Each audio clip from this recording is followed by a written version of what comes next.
তার মাধ্যমে লিখেছেন, অনেকদিন আগে তিনি মারা গেছেন। আমি প্রায় জায়গায় এই কবিতাটা পড়ি, আমি বেশি কবিতা জানি না, দু একটা কবিতা মুখস্থ আছে পড়ি আমি। কবিতাটার নাম হচ্ছে অকালে ঝরে পড়া কবি সুকান্তের ছাড়পত্র। যে শিশু ভূমিষ্ঠ হলো আজ রাত্রে, সে পেয়েছে ছাড়পত্র এক। নতুন বিশ্বের গায়তায় ব্যক্ত করে অধিকার, জন্মমাত্র সুতীব্র চিৎকারে। খর্বদেহ নিঃসহায়, তবু তার মুষ্টিবদ্ধ হাত উত্তোলিত উদ্ভাসিত কি এক দুর্বদ্ধ প্রতিজ্ঞা।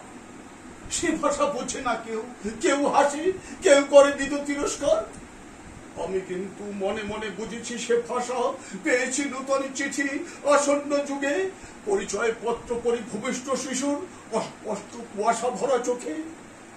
এসেছে নূতন শিশু, তাকে ছেড়ে দিতে হবে স্থান জীর্ণ পৃথিবীতে, ব্যর্থ মৃত আর ধ্বংসস্তূপ পিঠে।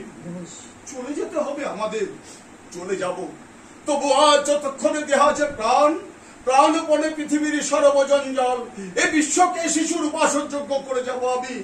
নবজাতকের কাছে আবার দিল অঙ্গীকার। অবশেষে সব কাজ ছেড়ে আমার দেহের রক্তে নতুন শিশুকে করে যাব আশীর্বাদ। তারপর হবে ইতিহাস। সুন্দর সুন্দর।